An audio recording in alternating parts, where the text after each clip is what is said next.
Yes, I am.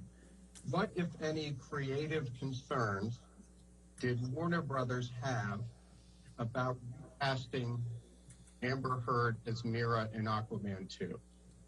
It was the concerns that were brought up at the wrap of the first movie, production of the first movie, which is the issue of chemistry. Did the two have chemistry?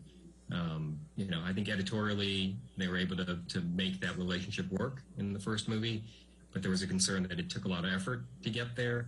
And would we be better off recasting, finding someone who had better, more natural chemistry with Jason Momoa and move forward that way? Did Warner Brothers take any steps affirmatively to audition other actresses for the role of Mira in Aquaman 2? No, we did not. Other than the creative concerns and concerns about chemistry you testified about, was there any other reason Warner Brothers delayed in picking up Ms. Heard's option for Aquaman 2?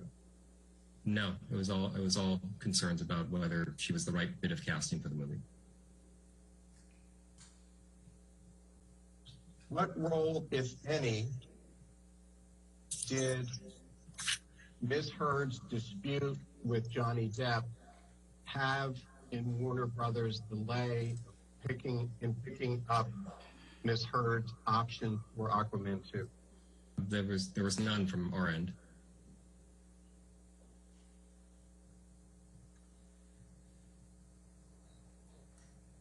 At any point in time, was Warner Brothers considering paying Ms. Heard more money for Aquaman 2 than is set forth in the option contract you previously identified? No, as I said, we were determined to hold our actors to their option agreements. Would Warner Brothers have paid Ms. Heard more money on Aquaman 2 if it had picked up her option earlier? No. At any time from the beginning of history through today, did Warner Brothers ever release Ms. Heard from the Aquaman 2 contract? No. At any point in time from the beginning of history to today, did Warner Brothers rehire Ms. Heard for Aquaman 2? No, because we just picked up her option. And when is the last time you spoke with Rob Cohen relating in any manner to whether to exercise the option on Amber Heard for Aquaman 2? No, it would have been the same time that I was having those conversations with Peter Safran. So in 2020. Did you speak with Zack Snyder at all relating to whether to exercise the option for Amber Heard on Aquaman 2? No, I've not had any conversations with Zack Snyder. Did you speak at all with Jason Momoa in preparation for your deposition today? No. Have you ever spoken with Jason Momoa about any issues relating to chemistry between he and Amber Heard? Yes.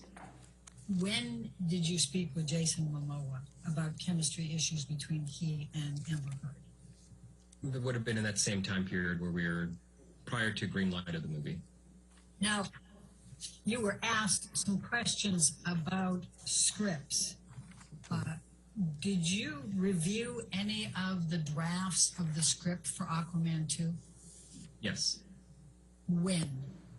Part of my role is I read all the drafts of the scripts as they come in. When was the first script for Aquaman 2? Oh, boy.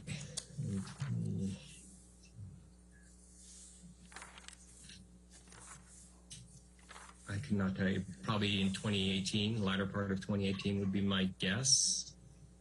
And how many versions of the script had been written by the beginning of 2021 for Aquaman 2? Oh, there were probably half dozen drafts of the script brought up. All right, what, if anything, did Rob Cohen say to you about chemistry? What specifically about the chemistry between Amber Heard and Jason Momoa? just the fact that they didn't really have a lot of chemistry together. You know, the reality is it's not uncommon on movies for two leads to not have chemistry, and that it's sort of movie magic and editorial, the ability to sort of put performances together, and with the magic of, you know, a great score and how you put the pieces together, you can fabricate sort of that chemistry. And so I think at the end of the day, I think if you watch the movie, they look like they had great chemistry. But I just know that through the course of the post-production that it took a lot of effort to get there. Sometimes you don't. Sometimes it's very easy. You just put the, you know, characters on the screen together and they work.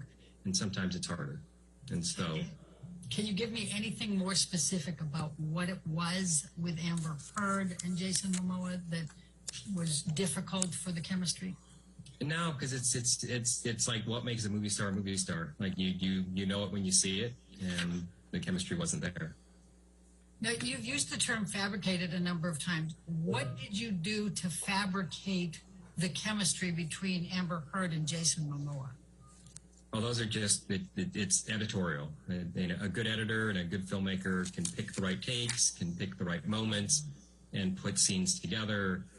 Again, score is a big, you know, the music in a scene makes a big difference. It can make a happy scene feel sadder or a sad scene feel happier.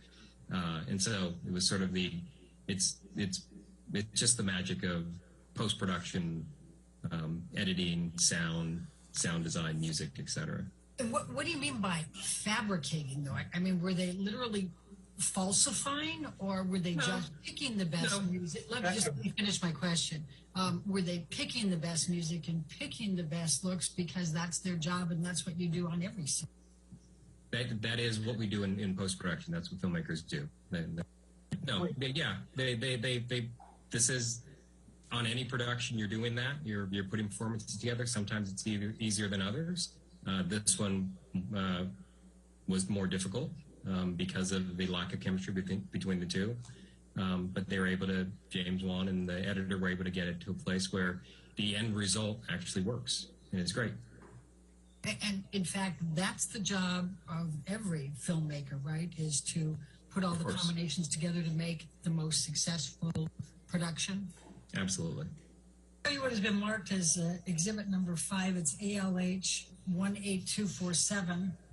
And this is a text message exchange between James Wan and Amber Heard. And you mentioned James Wan was the director of Aquaman 2, is that correct? And That's correct. And Aquaman, the first one, correct? That's correct. All right. And James is texting to Amber on August 25, 2018. You rated really high with the audience, exclamation mark, exclamation mark. Do you see that? Yes. This is August 25, 2018. What's going on August 25, 2018 that would cause the director to send a text message to Amber saying... That'd be a test screening. So during our post-production of a movie, we test the movie with an audience, and the audience tells us what they liked and what they didn't like. And so that's what he's referring to there. And they really liked Amber Heard, correct? Yes, she did. She tested well. It hit $1 billion, is that correct? Yeah. And more specifically, did you play any role in the determination to communicate to Amber's representatives that Warner Brothers was considering not exercising her option? Yeah, probably in the sense of we had the conversations, and I believe, if I recall, we had that's where Peter Safran offered to reach out to the agent and express which direction we were leaning. Have you seen any document that says there was any chemistry issues between Amber Heard and Jason Momoa in Aquaman 1?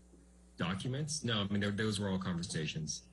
But if Jason came back and James Wan came back, you were guaranteeing that Amber Heard would play Mira, correct? That's correct. Okay.